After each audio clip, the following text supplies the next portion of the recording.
All right, folks. Can you play quarterback sneak? Can you say quarterback sneak? That's what we just saw. That's what we're witnessing right now. A quarterback sneak, a sneak play by Trump, which, while other podcasts were screaming and yelling and lighting themselves on fire, I stayed cool. I stayed calm because I knew something was coming. And as I expected, something did come. Trump's Epstein revenge. Yeah, I took the Washington Journal to just write a little article about him, and I knew this was going to happen. Everyone was going to piggyback off each other, start calling them names, start jumping ship. Well, now Trump demands the release of the grand jury material. You can't help if the Southern District of New York destroyed files and evidence. You can't help that. But you can get him to release the grand jury material, and I have SGN on joining me today to talk about this. So he's coming on, and you know that we go back and forth. We have a great volley. We war game excellent together. So he's coming on my show today. He'll be on in about 10 minutes to discuss the sneak play and what else is happening. People are getting smoked out left and right within the DOJ, folks. Folks, hit the notification button. You're going to love this episode. Hit the notifications button, hit the like, subscribe, follow me, do whatever you can do. And if you're new here, I love you. Welcome to the show. This is a big extended family. It's the Black Sheep family, and we all take care of our own here. And if you're welcome, please give a thumbs up in the chat. And if you're new here, you're welcome. Put a thumbs up in the chat. I don't know what's wrong with me today. Maybe the punches in the head are starting to show. Hey, yo. All right, folks. So anybody else find the Obama podcast with Michelle completely creepy? Because I did. Everybody needs a gay man in their life. Hey. All right. So when the lights go out on Amazon, there it is right there. And then the Mexican Mix, my mama's book on Amazon as well. And then, folks, don't forget your Trim with Nino, baby. Oh, yeah. A recent study found nearly half of patients following popular weight loss trends quit within a year, often used lower than prescribed doses, and ultimately lost weight than they were led to believe. Less weight than they were led to believe. This is why I use this secret amazing new product, and I'm obsessed with the results. It is designed to naturally support my body's own GLP-1. Better learn things about that one. It's a big thing. Production and boost levels by over 50% without drugs, prescriptions, or needles. It promotes safety and feelings of fullness, reduces cravings, reduces my hunger, hormones, helps me lose fat instead of muscle, which we can all use, and supports healthy blood sugar levels. Summer is here. It's time to get that beach body ready. Grab yourself a bottle of GLP-1. Now to save up to 44% only at Trim with Nino, baby. TrimWithNino.com. Plus, you'll also get a free ebook titled The 3-Week Diet and 53 fat-burning smoothies and milkshakes that, yes, I drink. So, folks, get started on this. You'll love it. Got to get that beach body ready. Nobody wants to go to the beach and have to wear a T-shirt. That sucks. No way. Nah, take your shirt off. Look good. Look good for the ladies. Sancho likes to look good. All right.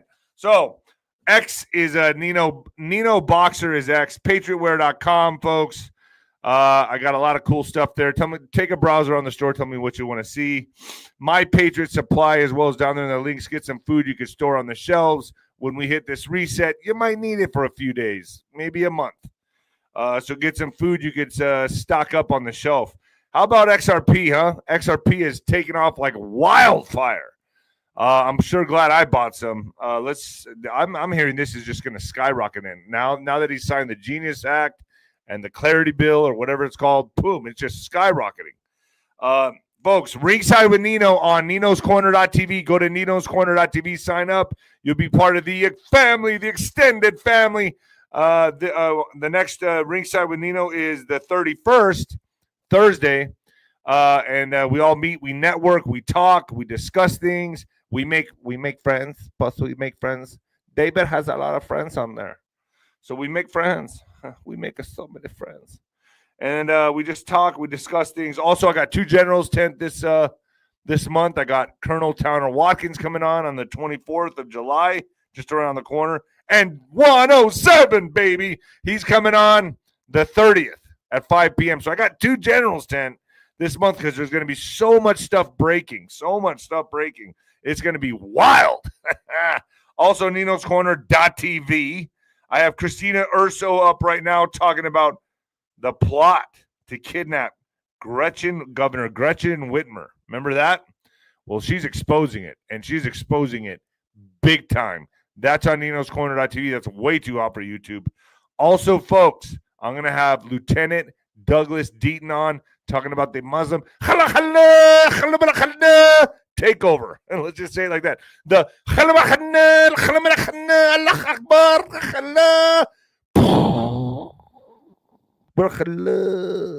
Allah. He's going to be on talking about that takeover right there. And that's an in-person podcast with yours truly. Hey. And then I have John Stubbins. He's a first ever talking about the Adam Schiff mortgage fraud. That's up right now on ninoscorner.tv, talking all about Adam Schiff, Powell, all of them. Remember when Sean Taylor came on ninoscorner.tv and discussed this? Yeah, I do too. Folks, if you're on Facebook and on X, it will be cut. The feed will be cut when SG comes on, so get over to YouTube and just use your thumb. It's really easy. You just go like this. Hey, Facebook. Isn't it funny how lazy people are now? That's a lot of work, David. I don't want to use my thumb to go from here to there. I don't want to do that. You just move your thumb like this from there. That's it. And then you go to YouTube. That's it. All right. And then I got SGN on coming on. Oh, he's on there now. We're talking about narrative warfare. Wano Saban's coming on today to talk about the breaking grand jury release, which is going to be epic. Charlie Ward's up there as well. And you might want to turn it down or turn it up, folks. Yes, I'm doing it. I'm going for it. Here we go. Coming at you live from the apocalypse, folks. Oh, yeah, baby. Tickle that ass. Yeah. All right. So here we are. Epstein revenge. Yeah. All right. President Trump called the release of grand jury material related to the investigation of convicted sex offender Jeffrey Epstein following the publication of an article in the Wall Street Journal about a letter bearing Trump's name that was included in a 2003 birthday album for the disgraced financier. I like how they have to put that in there. The disgraced. Trump, in a Thursday night social media post, said he had directed Attorney General Pam Bondi to produce any and all pertinent grand jury testimony subject to court approval. Bondi wrote on X that she was ready to ask a court Friday to unseal the grand jury transcripts. Releasing Epstein-related documents became a rallying cry for many of Trump's allies during the Biden administration and the 2024 presidential campaign. Trump, who had socialized with Epstein in the past, said during the campaign that he would release additional details about the investigation. So this is what he's doing right now. Last week, the Justice Department increased many in Trump's political base, incensed many in Trump's political base when it said in a memo that a thorough review had turned up and no list of Epstein's clients or any additional documents that warrant public disclosure. Far-right media figures who long alleged the government in the case of Epstein that he self-deleted in jail went nuts. They went bananas, folks. They went insane, right? Yeah, they did. We watched them all. And that's why I'm going to say, I told you, I'm sticking in it for the long game. So, Trump says he will excommunicate anyone from MAGA that continues to question his administration's bizarre handling of the Epstein case. America is in meltdown. America is in meltdown right now. Not just MAGA demanding answers, but the Democrats are now demanding the Epstein list. This is great because they're getting all the grand jury material now. It's an absolute firestorm of hell that all began when Elon Musk posted that Trump is on the list with the likes of Steve Bannon. As America pulls out their pitchforks, Trump literally turns his back on his base, is what they're saying. But not today. Not today. Now he's asking for the grand jury material, folks. Trump calls Epstein rumors a radical left hoax and condemns MAGA weaklings. For those of you that didn't understand there's strategy involved here, like I've always said on my shows. And this was a good way for Trump to smoke out a lot of the far-right influencers that were pretending to be far-right, that turned their back on him. Boy, did we see that happen in gangbusters, didn't we? It says here in this article, Donald Trump has turned his back on the MAGA base, blasting his supporters as gullible weaklings for believing the government is holding out on crucial information about the disgraced financier and sex offender Jeffrey Epstein. And what did we see happen? Everyone went in on him. Boy, did they ever. And I think he baited and switched. He basically played coy. He pulled back. He suckered him in, and hit him with the right hand. That's what he did. He baited him in. And they all took the bait, didn't they? Like piranhas. You saw, what's his name? Nick Fuentes. This is what Nick Fuentes said to Trump, by the way. I'd love to have Nick Fuentes on the show. Please come on the show, Nick. Okay, por favor. Aren't you Mexican? Fuentes. Come on. And Cisacho. So Nick Fuentes to Trump. Fuck you. You suck. You're fat. You're a joke. You're stupid. You're not funny. The entire thing has been a scam. We're going to look back at MAGA movement as the biggest scam in history. The liberals were right. We will see Trump as a scam artist. As I've said, agitators will be activated. There he is right there. How nice. You took the bait. Yeah. All right. To me, this is like an example of a possessed demon. And, I'll be cool. If he comes on the show, I'll be cool. I'll hear his side. I'll hear his rhetoric. I'll let him bang the trash cans all he wants. I hope he comes on. I think we should do a DNA test on everyone that turns up on the Epstein list and find out the real truth, which is they're all lizards. They're all lizard people. That's what I think will happen. Yeah. Don't worry, SG's coming on. You only have to put up with me for a little bit longer, folks. Anyway, I'm going to ask that everyone leaves Facebook and jumps on to YouTube right now. Alex will do that in about 5 minutes. Sound good, Alex? Sounds good, Nino. Let's give him another 5 minutes to start getting over to YouTube. Yeah. Jeffrey Epstein's friends sent him body letters for the 50th birthday album. One of them was Donald Trump.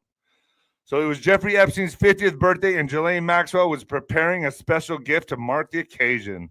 She turned to Epstein's family and friends. One of them was Donald Trump.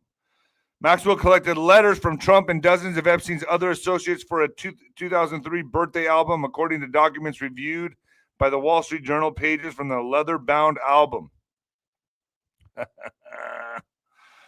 Assembled before Epstein was first arrested in 2006 are among the documents examined by Justice Department officials who investigated Epstein and Maxwell years ago. According to people who have reviewed the pages, it's unclear if any of the pages are part of the Trump administration's recent review.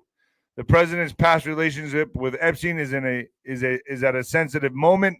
The Justice Department documents, the so-called Epstein files, and who or what is in them are at the center of the storm consuming the Trump administration.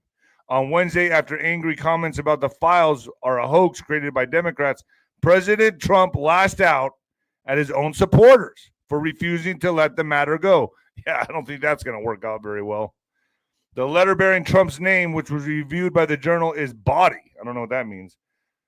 Like others in the album, it contains several lines of typewritten text framed by the outline of a naked woman, which appears to be hand-drawn with a heavy marker. As a pair of, what's wrong with a naked woman? I don't get that. Oh, whatever. A pair of small anecdotes, the woman's breast, and the future president's signature in a squiggly Donald below her waist, mimicking pubic hair. Like Sancho likes his style. The letter concludes, "Happy birthday, and may every day be another wonderful secret." In an interview with the Journal on Tuesday evening, Trump denied writing the letter or drawing the picture. "This is not me. This is a fake thing. It's a fake Wall Street Journal story," he said. "I never wrote a picture in my life. I never wrote a picture in my life. I draw pictures of women, he said. It's not my language. It's not my words. He told the Journal he was preparing a file to lawsuit if it published an article. I'm going to sue the Wall Street just like I sued everyone else. He said allegations that Epstein has been sexually abusing girls became public in 2006, and he was arrested that year. Epstein died in 2019 in jail after he was arrested a second time and charged with sex trafficking and conspiracy. Justice Department officials didn't respond to requests for or comment or address questions about whether the Trump page and other pages of the birthday album were part of the agency's recent documents review. The FBI declined to comment. The existence of the album and the contents of the birthday letters haven't previously been reported. The album and poems, photos, and greetings from business people, academics, Epstein's former girlfriends, and childhood pals, according to the documents reviewed by the Journal and people familiar with them. Among those who submitted letters were billionaire Leslie Wexner and attorney Alan Dershowitz. Alan Dershowitz, huh? The album also contained a letter from a now deceased Harvard economist who one of Epstein's report cards called Mark Twain Junior High School.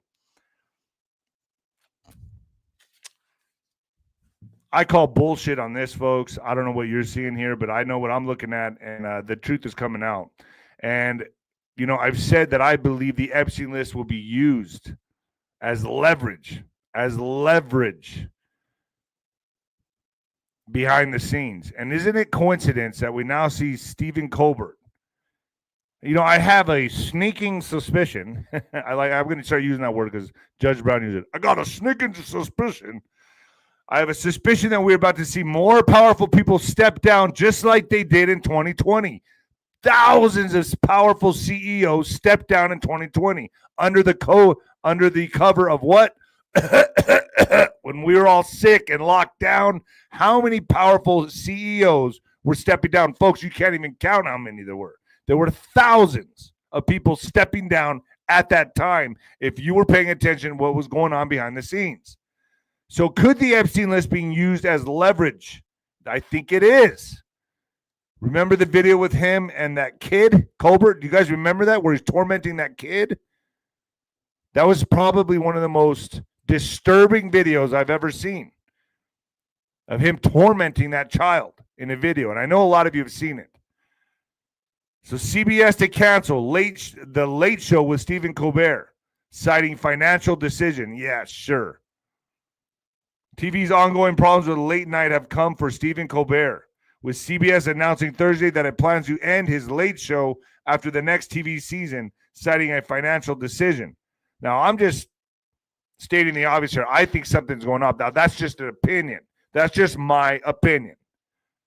The maneuver, which ends years of original late-night programming at CBS that started when the network lured David Letterman from NBC in 1993, comes as the economics of wee hours TV have begun to accelerate, and media companies growing wary of the high price tags involved in producing the shows, while the young viewers they try to attract watch more via digital video. Now, I believe that, but let's see if something happens to, I don't know, Jimmy Kimmel. Let's see if he steps down too. That would be interesting. Now, I'm just, like I said, this is just a sneaking suspicion. It's just a sneaking suspicion. I love that word now, by the way. Those two words, sneaking suspicion. That's what I think it is. Breaking, U.S. House officially passes Genius Act, crypto stable bill. Unbelievable. Breaking, the U.S. House officially passes Crypto Clarity Act and Genius Act. House passes Trump $9 billion Doge cuts package and another legislative win for the president. Big things happening. Let's bring SG Ann on the show. SG, how's it going, my man? Going well, Nino. Glad to be here. So we just had a show on Nino's Corner.tv where we kind of war gamed the false narratives and everything that's happening right now. Do you think Trump basically baited him in? I mean, I've been told that the Southern District of New York did destroy all, allegedly destroyed a lot of evidence. That's why they weren't able to get anything. But we already have it all, right, SG? Indeed, we do. And I think what we're seeing with the Epstein, situation, is just another example of this very unusual warfare campaign, this call and response shadow war structure that's going on, what we would say behind the scenes or in the background. In other words, in the day-to-day machinations that are not seen by the general public inside the administration. And you're having this exposure that has begun really in a massive way of the judicial side of things, going back to early January of this year and the initial injunctions and the actions that were taken against things that President Trump was doing, the things that he was elected as president to do. And one of those things, of course, ties back to more clarity behind certain criminality and corruptive activities, much like the Epstein situation that a lot of people have been, suspicious of and dialed in on researching for a very long time. And it's worth remembering that, in that entirety of that particular example, the entirety of that agenda, the Epstein agenda itself, there's a lot more than just the trafficking and smuggling of human beings and children. You've got a lot of other, sort of heavy hitting crimes or high levels of criminality that we can't really name directly here on this particular platform, but they go back to things like, the events of 2020. They go back to things like various countermeasures that were rolled out. They go back to things like religious worship, and things of that nature. And so when we look at the broad landscape, we look at things like the corruption behind the Crossfire Hurricane probe and all of the situations that occurred in the first Trump administration and how the FBI was involved in a great deal of that. We have to be very aware that Epstein tied into a lot of that beyond just the human and child smuggling, but primarily through the human and child smuggling. And so as we go through this process, you very likely have some active investigative activities that are still happening in the present day and time. And so there is difficulty in disclosing out and out, evidence-based productions from the government that they may be using in an ongoing investigation, but you can put out things like testimony, witness reports, various materials that were submitted to grand juries, things of that nature, much of which will paint a very clear picture in and of its own right and sort of becomes that list. So during this time when everyone was turning on Trump, we saw a lot of podcasters lighting themselves on fire. During this time, they smoked out another anti-ice mole, didn't they, SG? They did. So we've had it reported just in the last 24 hours. I think Revolver News was one of the ones to hit down on the story and do a good piece on it, that we've got an individual inside the Trump administration. I forget the lady's name. I think it's Cynthia, who is a sort of a mid-level individual inside the US DOJ. And she is married to a hyper-radical leftist who is the main software developer for the app called IceBlock. And so IceBlock is an app that is engaged to not only dox and track and trace ICE agents in real time using geolocational data and citizen crowdsourced reports, but it also sends simultaneous alerts to subscribed cell phone devices like Android and iOS and things like that of what those most recent developments are. It's a real-time hack. It's basically a real-time circumventory action against federal law, and it places a lot of individuals in the crosshairs of breaking federal law, however intentional or not that may be. And I find it very interesting that in this time of this massive narrative warfare surrounding Epstein and surrounding a number of other issues as well, we have this grand exposure being reported in the last 24 hours, which will cause a massive change in public perception of the DOJ's integrity. And so we're sort of seeing that as well. This is a multi-dimensional operation. I've made no secret on programs like yours that I see a lot of what's happening in the world as a call and response, intentional action to drive us towards a predetermined or a pre-isolated vision of the future in order to break humanity free from a certain amount of slavery. And in this process, I think you're seeing that multidimensional operation play out across the entirety of the judiciary, across the entirety of the Trump administration itself. It's literally a smoke out of that next wave of the rats that were able to last through the Biden administration years. Okay, and what's important as well as what people need to know also is Russiagate continues to break. Trump's intel czar Tulsi Gabbard plans to declassify a trove of new Russiagate docs as early as Thursday, including emails and other records from Brennan's rigged ICA and Crossfire Hurricane Fusion cell that reveal new bombshells about the corrupt collusion of the CIA and FBI. And as all that's happening, Maureen Comey, federal prosecutor in Sean Diddy Combs and Ghislaine Maxwell cases, is fired.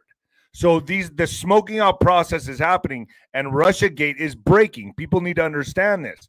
Russiagate is breaking, and I'm hearing we could have arrests as soon as fall, maybe even earlier. Are you hearing the same thing, SG? I'm hearing August, September timeframe on that, based on ongoing investigative processes. Well, I didn't want to really name a month, but you did, so all right, you can own that. and I want to qualify that for the audience also, that when you hear things like that, you have to acknowledge that progress is based on how much the public appetite is willing to accept that next step, right? This is literally a we the people operation in real time. And as we drive the public's appetite in a specific direction, Nino, for a lot of different arenas, we win the culture war long term, because that public perception and that public appetite will change instructive behavior and education as we go forward.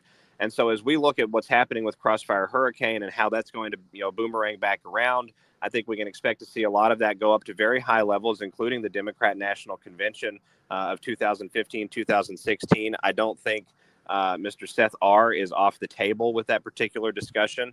I think we need to keep in mind that there's a lot that's going to tie back also to a certain very famous Australian journalist who was let out of prison not that long ago. I think you're going to see some public statements or some willingness to make some remarks coming from that pulpit. So there's this massive slingshot that has been primed literally by our enemies, and it was primed during a period of time where they were attempting to overthrow and destroy, these great United States of America through a lot of different levels of criminality and dimensions. And now we have control of when the slingshot actually is let loose and what direction it gets to point. And so the other side is now squarely in the crosshairs. And I'm looking at this year to begin that exposure process, and an escalating exposure process as we go through 2026 and into 2027. And if you look at all the syndicates and media out there, what they're putting out there right now is they're bashing Trump. They found this to be the best opportunity, the right time. They found it as the timing is ripe for them to jump on the bandwagon and bash Trump. In this article here, which is, I think, exactly what Trump wanted, by the way. I think this is exactly what he wanted. And then in this article here, it says Trump to pardon Maxwell. Ghislaine Maxwell family appears to Trump amid battle over Epstein files, amid an explosive fight on Capitol Hill over whether the Trump administration should release records related to Jeffrey Epstein. The family of the disgraced financier's convicted right-hand woman is saying she did not receive a fair trial, and Trump could be considering a pardon. There's this couldn't be further from the truth, but this is the stuff they're putting out there to make Trump look implicated or guilty. Correct, SG? Indeed it is. And I think what you've seen quite literally is a piece of cheese so sweet that those rats just could not stay off of it, to keep with that sort of metaphor, right? I'm not calling anyone specifically that. I'm just sort of painting the metaphoric picture there. But when you look at something like the narrative warfare behind the Epstein equation and the Epstein situation, we have to go all of the way back to early June with Mr. Musk. We saw this operation really kick off publicly, or I should say this operational phase kick off publicly right after Musk left the Trump administration. And, Musk's audience and reach is such around the world, and especially here domestically at home, that anything he chooses to put out and, sort of ignite in some way, shape, or form is going to make the rounds in a pretty significant way. And there's not much more explosive than saying what he said about the current sitting president. And he later retracted that a few days later. I think it was 3 or 4 days later. It seemed, contrite and publicly acceptable. And I think that was the entire point of that initial phase of this. So now we have the other side, those patriots that are still gaslit all of the way to the ends of the cliff, so to speak, seeing what's coming out pertaining to this particular issue. At the same time, we have saboteurs and counteragents on our side of the fence, not only in the alt media space, but even in the mainstream media space in some regards still, that have to be given something deep enough to sink their teeth into. And so this is an issue that not only brings more of what we would call our very dead asleep brothers and sisters into the fold, but it also provides that bait that is just irresistible to those individuals that claim to be in the fold, who are really not working on behalf of the fold, but on behalf of their own interests. Right, and you even have former VP Mike Pence. The time has come. I mean, he even took the bait to release all the Epstein files, unless he's being told to say this. But they really feel like this is their opportunity right now to strike and hit Donald Trump hard. And I think this was all a setup, man. And I've been looking at that. I've been looking at this just like that for a while now. Former Vice President Mike Pence has called for the Trump administration to release all the Epstein files. Pence made the statement during an interview with CBS News correspondent Major Garrett.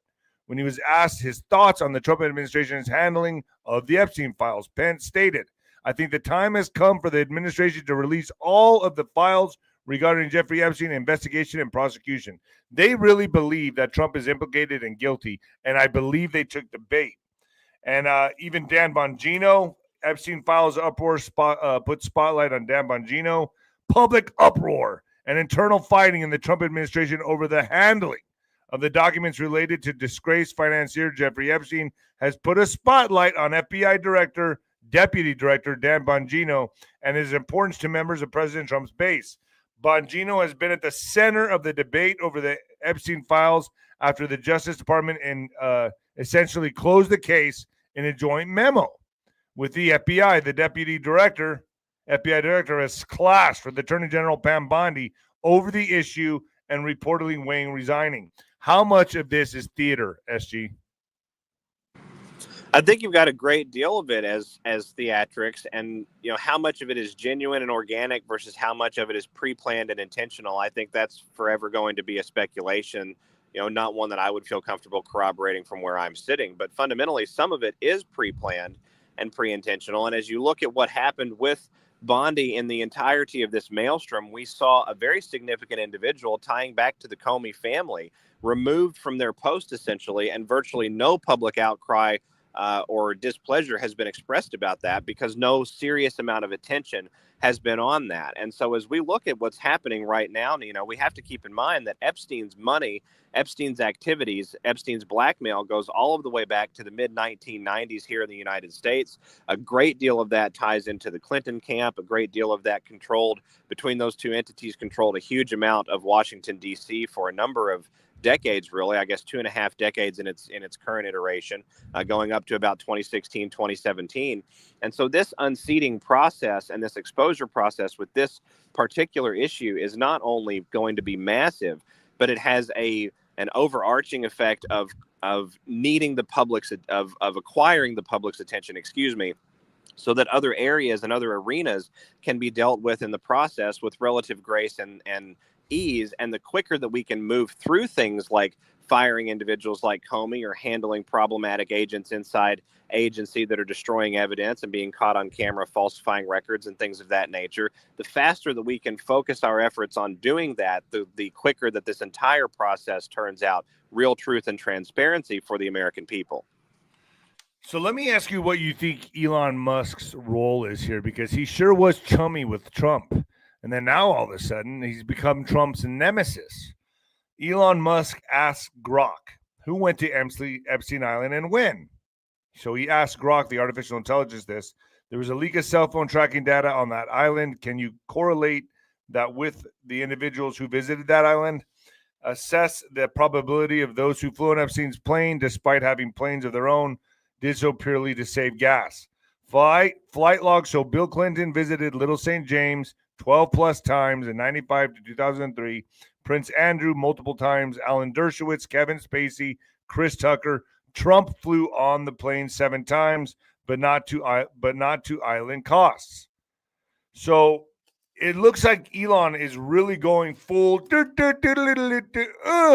after Trump, and you got to wonder, is this all part of the theater? Because I can't see, we've always said, my guests have always said Elon has been a black hat that kind of switched over to the white, or a gray hat, now working for the white hats. I believe that Elon is part of this operation. And I think what's happening right now with Elon is part of the script. That's just my hunch. It's a sneaking suspicion. What do you think? I think it absolutely is. And we have to keep in mind that in this entire maelstrom, in this process where everyone's attention is focused on these, singular 2 or 3 issues, Epstein and a couple of others, we've got activities happening in the background, like Grok being awarded a multi-$100 million contract for the Department of Defense. And this is the same Department of Defense that telegraphed a very fascinating message that unfortunately we can't quote here on this platform today on the side of a certain rail car leading up to the June 14th parade of 2025 in Washington, D.C., which itself ended up being, sort of a non-starter for the mainstream media's prepared narrative that we were militarizing the United States. So, looking at what we've got going on right now, and, we are moving that needle forward in ways that count significantly. You asked about Elon's role specifically. I think Elon's role is multifold and multidimensional, but one of his roles is to function as a delivery vessel, quite literally, an initial bombshell, someone who is controversial enough, but yet, publicly well known and well off enough that there's a certain amount of impregnability that comes with being in that particular orbit and in that particular position. And at the same time, his platform and now his very highly valued, I think it's over a multi-billion-dollar valued estimation at this point, the XAI platform is now being prepared for inclusion across government services. So if we surmise for a moment, and this is a bit of a supposition, and I want to highlight that for the audience. It's not predicated on fancy things, but it is a supposition fundamentally. But if we surmise for a moment that Elon is working, as you cited, on behalf of his own self-interest, but for the greater good of the collective, because that is in line with his own self-interests, then I think we can say application of his platform, his reach, and his technology is going to allow for highlighting and real-time monitoring of things like trafficking activities, other illicit criminality that occurs inside direct messages or inside burner profiles on social media that are tied back to anonymous IP addresses. And so when you incorporate a higher level of visibility into that, and you're simultaneously acting as a public delivery system for more than just physicality and infrastructure, you also have narrative warfare at play. I think Elon fits the bill quite nicely for a high-level controversial figure that would be able to essentially act like a Tony Stark in the present day and time. So let's jump to financial just for a second, SG. It says here Trump denies that he plans to fire Powell. It's highly unlikely. President Donald Trump denied that he plans to fire Federal Reserve Chairman Jerome Powell, contradicting a senior White House official. House Republicans said Trump spoke about the plan Tuesday night.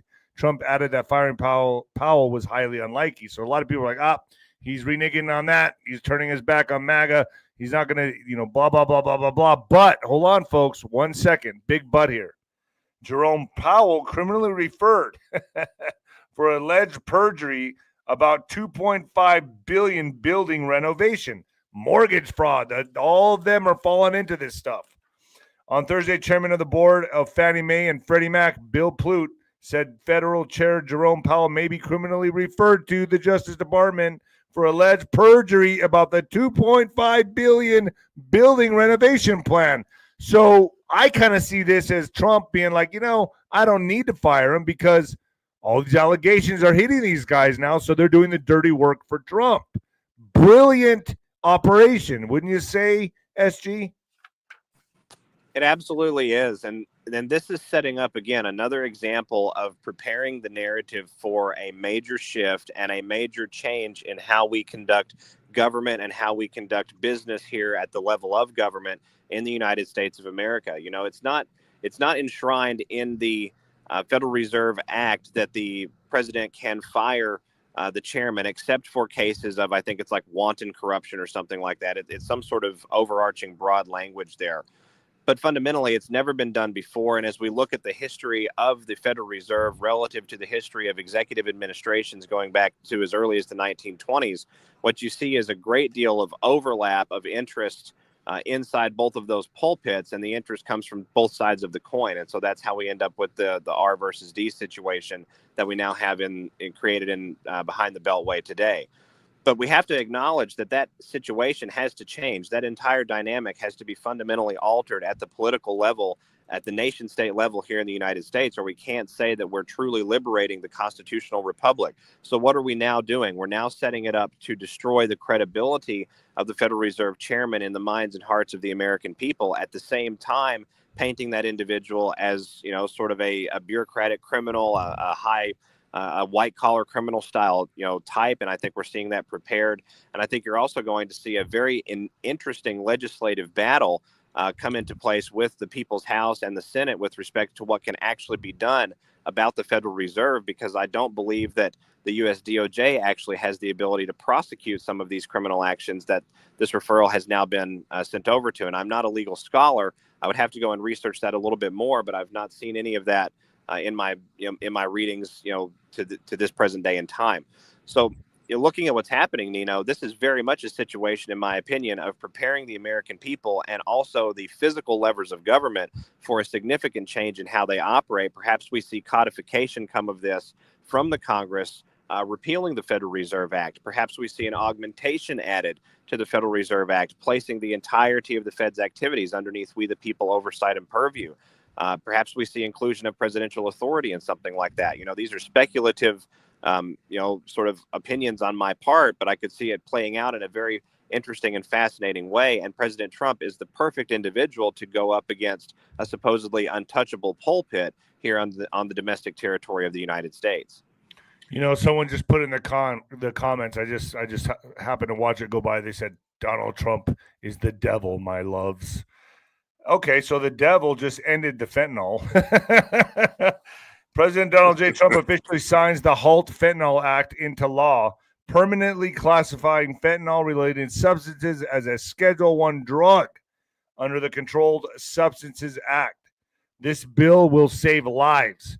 So a Schedule I, how many years in jail does that get you? 5 to 10, something like that? I'd like someone put it in the comments. What does a Schedule I drug get you in jail if you're convicted of possessing or distributing a Schedule I drug? I'm wondering what it would get you. I'm going to guess 10 years. Could be a life sentence, 5 to 10 years at least. So put that in the comments. I'm curious to know. Also, I don't know if you saw this, but did you get to watch the Michelle Barack Obama brainwashing segment, or I don't know what the hell this was, but talking about how every young boy needs a gay man in their life. Did you see this, SG?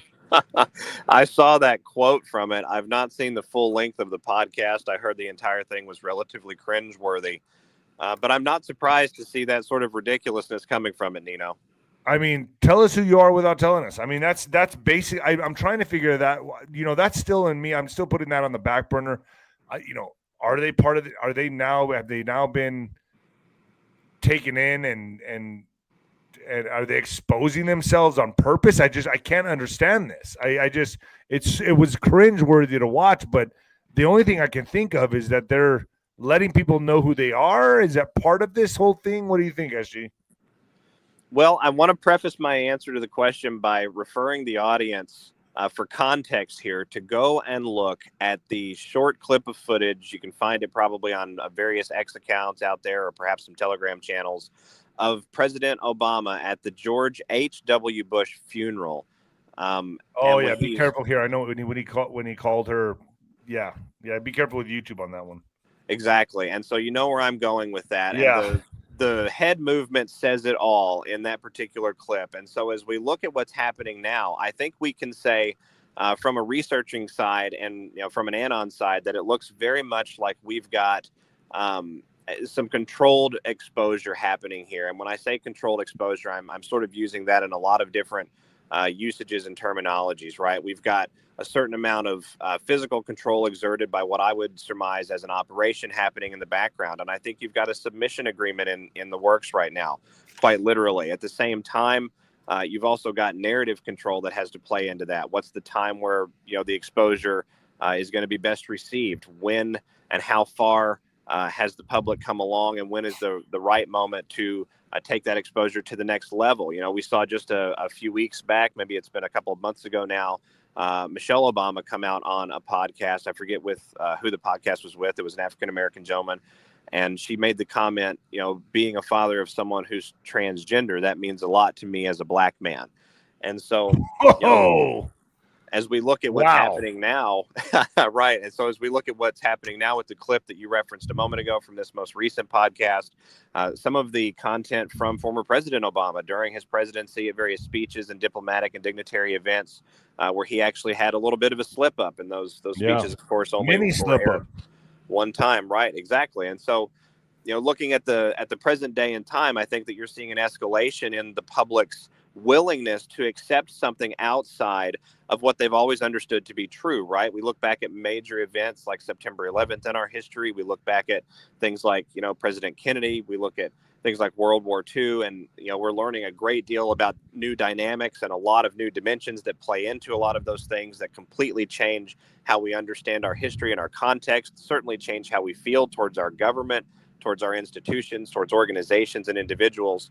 And so as we push the public forward in that process of expanding that willingness and expanding that broad space to go into areas that they did not believe were possible before, and accept that maybe these new possibilities are real, then we also simultaneously unlock the potential of humanity. Because if these things are real, then what else is also real, and what can we really truly do and accomplish as beings and as civilizations here in the world? So this is a beautiful time, to watch these types of things play out, because they add to that journey, they fuel that fire. And I think you're seeing indications based on, the content from this most recent podcast, which I heard was just absolutely hard to watch, that you're seeing, a major next step being unleashed on those individuals still over the far left of the other side of the line, who would be productive and helpful members of society if they could get out from behind their own brainwashed traumas. What do you think about other things happening behind the scenes? I mean, how does Area 51 catch on fire? That's a big question I have. Area 51 catches fire, folks. Massive fire seen for hundreds of miles. What the hell is going on? That tells me the black projects had to be getting taken down too, right, SG? Well, this is an area that I have to be really careful on. So we'll just say that with respect to that background operation, that shadow war that has been playing out, and there's a lot of different levels to it, up to and including secret technologies, off book sites, black budget sites, military installations all over the place in places that you would never believe were possible. These types of things are happening and have been happening for a number of years now.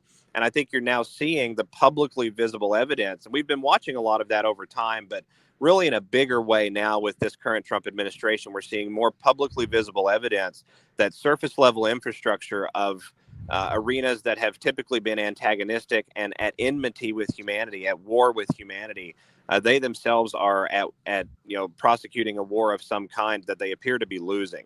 And so when you look at situations like what happened with the hurricane disasters, several of them over the last 4 to 5 years, when you look at all of the train derailments and parties that were exposed and indicted, there's still indictments going on at the county level and state level for some of those activities. With respect to covering those up, East Palestine was an area that had an indictment with respect to that derailment about 6-8 months ago, if I'm not mistaken.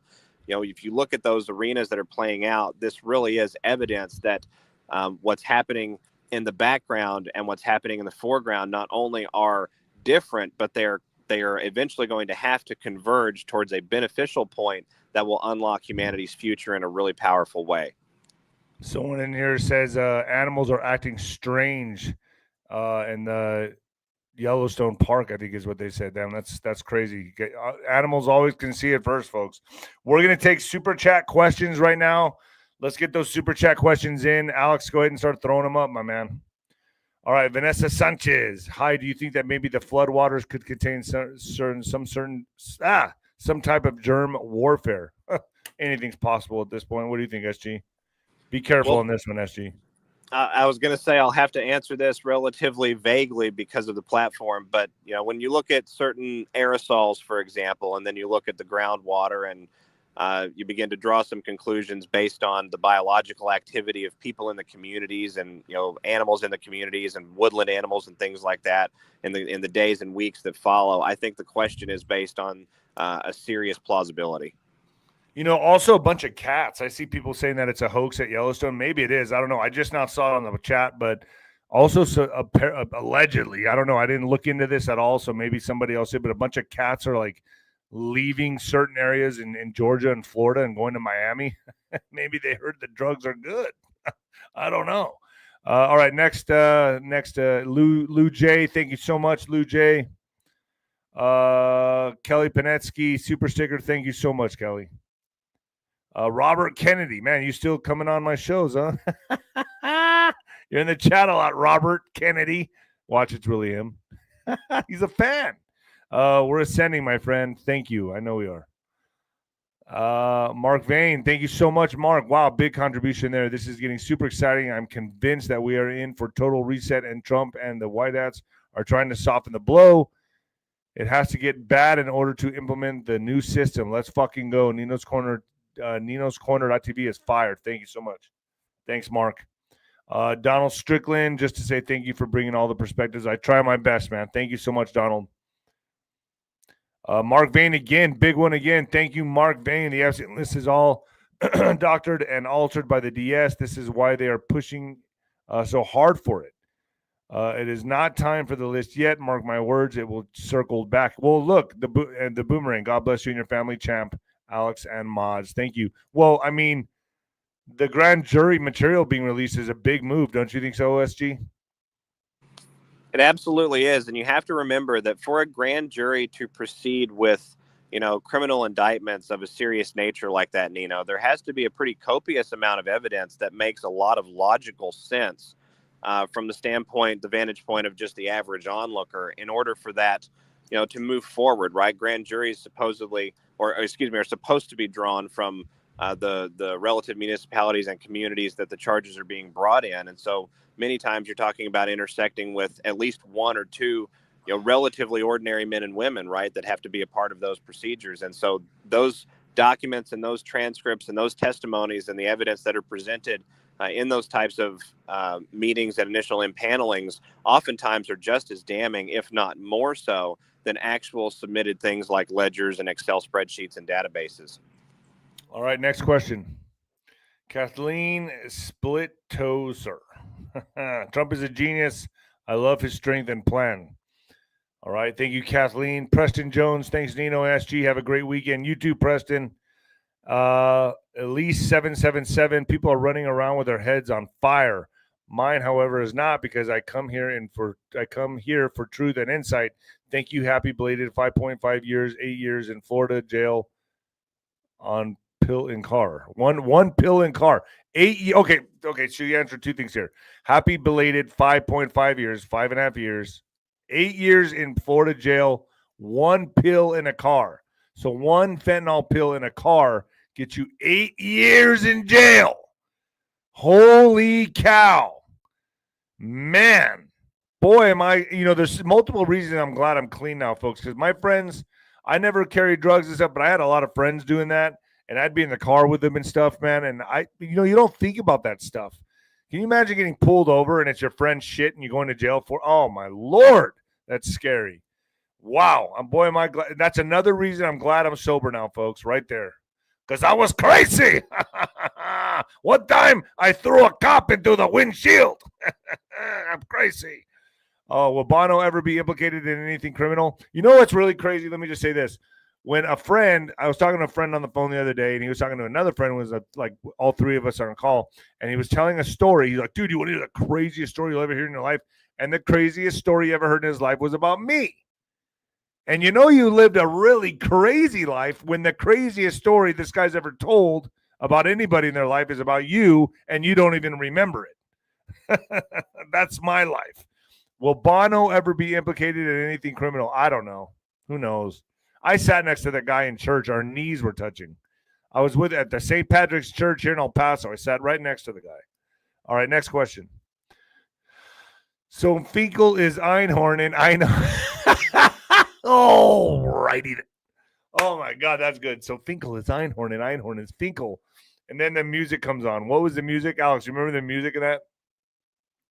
What was it? No, I can't remember. What was it? That real dark. Someone put it in the chat. What was the music on that? When he went in the shower and started scrubbing his mouth. What was it, man? What was the song? Somebody put the Crying Game. There it is. That was it. That's right. Yeah. Isn't that crazy? Like, that's just all just so socially accepted now. And like you would see like Buffalo Bill and Silence of the Lambs, like he'd be normal now. Yeah. Put the lotion in the basket. That guy. I know, there's tons of people. There's tons of people like that. Turns out. I know, like you just walk the street and see him everywhere. Yeah. Like little did we know they were all hiding people in their basement back then. Gosh. All right, let's get to the next question. That was the last one. All right. So SG. Sorry, there is one. A couple more. Just all stickers. Right. Beverly Adams, thank you. Super sticker. Grace Anderson, thank you. Yeah, man. So, SG, you want to stick around on my what the fuck news real quick? I've got about a 5 to 6 minute timer left, my friend. All right, go ahead and split. I'll see you the next day or so because we're going to be doing that segment together. Sounds good. God bless, Nino. Everyone stay safe today. Have a wonderful day. All right, my man. Later, SG. All right, folks. In what the fuck news? Man with metal neck chain sucked into MRI on Long Island. What? I've had a lot of MRIs, and I've always wondered about this. A man is in critical condition after being sucked into an MRI machine when he walked into a room where a scan was in progress while wearing a metal chain. I wish they had video on this because I would love to see this video. I can't imagine this happening, but let's just go with it. Authorities say, according to investigators, officers responding to a 911 call for help at the Nassau Open MRI on Old Curry Road in Westbury around 4:30 p.m. Wednesday were told that he was 61 years old. Well, a 61-year-old man had entered an MRI room where a scan was underway. They said he was wearing a large metallic chain around his neck, causing him to be drawn into the machine. That, police said, resulted in a medical episode. No other details were immediately provided. The man was taken to a hospital for treatment. It's not clear if he was a patient at the MRI center at the time of the incident or why he was even in the room. I don't know if you guys believe this. The investigation is ongoing. You know how you go to an MRI and they're like, take off your bracelets, take off your neck chain, don't have any keys, don't even have them in the room. I guess this is why you'll get sucked into the machine. Just like you get sucked into a jet engine of an airplane. That's what I'm picturing here. I can't see this happening. Me personally, I call bullshit.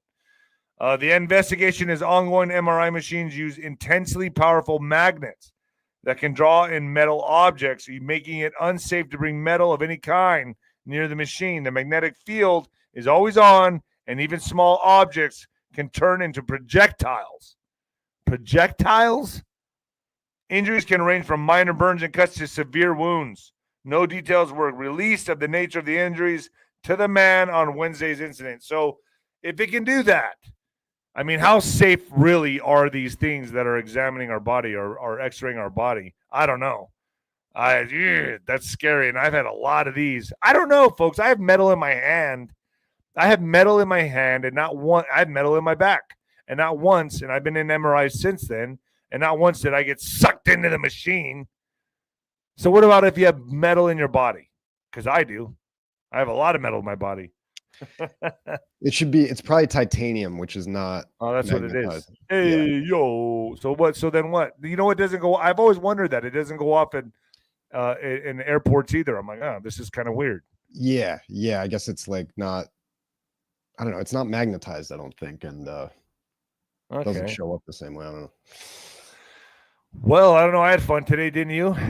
Yeah, this was a good show. Usually we take calls on Fridays, but man, I just can't stop people from dropping censored. You know, it's hard, man. I get nervous.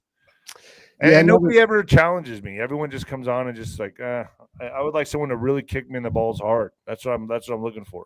Yeah, that would be fun. And you have Ringside with Nino too, if people want to, really. Yeah. Go to Ringside with Nino. It's on fire right now, man. We are having a good time.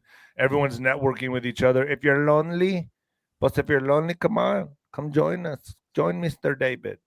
It's fun. Yeah, it's a great place. Share your stories, share some of your experiences over the last few years, things that might have happened since 2020, and how you're dealing with it, and anything there that might be, maybe too hot for YouTube or other things. We can, it's a community space. So, and then we got the General's tent. Juan's coming on that. Colonel Towner Watkins. I got 2 generals in the General's tent this month. And then I got a special surprise for everybody. The in-person Alex that I did. Holy shit, dude. It was good. It was really good with Lieutenant Douglas Deaton. This is going to be epic, and it's because okay, so I can't talk about I can't talk about them because they're a protected class, but this guy lets it all go. Lieutenant Douglas Deaton. That's going to be on Nino's Corner.tv next week, and Nice. folks, oh, you don't want to miss that. You do not want to miss that. That guy, man, he investigated the whole Plano thing in Dallas with the takeover, which is happening, and. Dude, it connects to Dearborn, connects to different cities, connects to New York, all of it. All of it's connected. Yeah. Complete takeover. I'm sure. Yeah. We need to be aware of this stuff. It's just, we need to be aware. You have to. And you could tell the guy was like, he's a brave guy. He's a really brave guy. Great podcast. It's my second in-person podcast that I've ever done. So it's my second one. I got more lined up. I got 3 more lined up. So I'm really starting to make those steps now, kind of getting out of the virtual world a little bit and doing the in-person stuff. And, a lot of times I'm the one that has to travel, but, whatever it is, so be it, Yeah. It's an investment, and it's part of a great way to just keep growing and, providing more insight and things for people to check out and listen to and pay attention to. So let me know, folks, do y'all enjoy our podcast? I hope you do. I try to bring pertinent, like, real material out for everybody. I hope I'm doing a good job. And I do my best. I do my absolute best. And Alex, man, you're a great sidekick, man. You're part of the family now. Really appreciate you. I think we got a good team now, man. Yeah, for sure. Yeah, happy to be here, and it's really great, man. We got a good thing going. So yeah, and we have a huge family, dude. Like, everyone that's involved here, man. Like, wow. I mean, everybody. Like, I have to say this again. Thank you, everybody, because you helped me staying sober. That's it's hard to stay. How many times, like, with what's going on with my parents and my family, I want to go home. I want to go hit the bar. I just want to go forget everything. Yeah, this is a great just alternative and way to stay grounded, and yeah, that's all I can do, man. It's take it one day at a time. That's what they say. I don't ever think I was like an alcoholic per se. Like, I wasn't waking up in the morning having shots and drinking, but I was a binge drinker. I'd go out and get fucking hammered and blackout drunk. Yeah, blackout and just people throw are someone telling through a window. No, just kidding. Yeah, but yeah, apologizing to people all week long. You're like, what did I say? They're like, oh, fuck, yeah. Dude, it's just too much. How many DUIs? I got 2 DUIs, 1 I dismissed, so really 3. I mean, I was a wreck. I was just I was an unguided missile, just going everywhere. And with my size, like, I'd walk into a bar and be like, oh shit, the big guy's here, and he's stumbling. And I'd be like swaying and shit. People would be catching me. I was the life of the party. All right, folks. Well, that's it today. Alex, thank you so much. Well, maybe we'll do something this weekend. Yeah. Let me know. That'd be fun. Let's do it. Okay, cool. All right, folks. I'm out of here. And the new heavyweight champion of podcasting and the black sheep of broadcasting, folks. Later. Hope you enjoyed the show.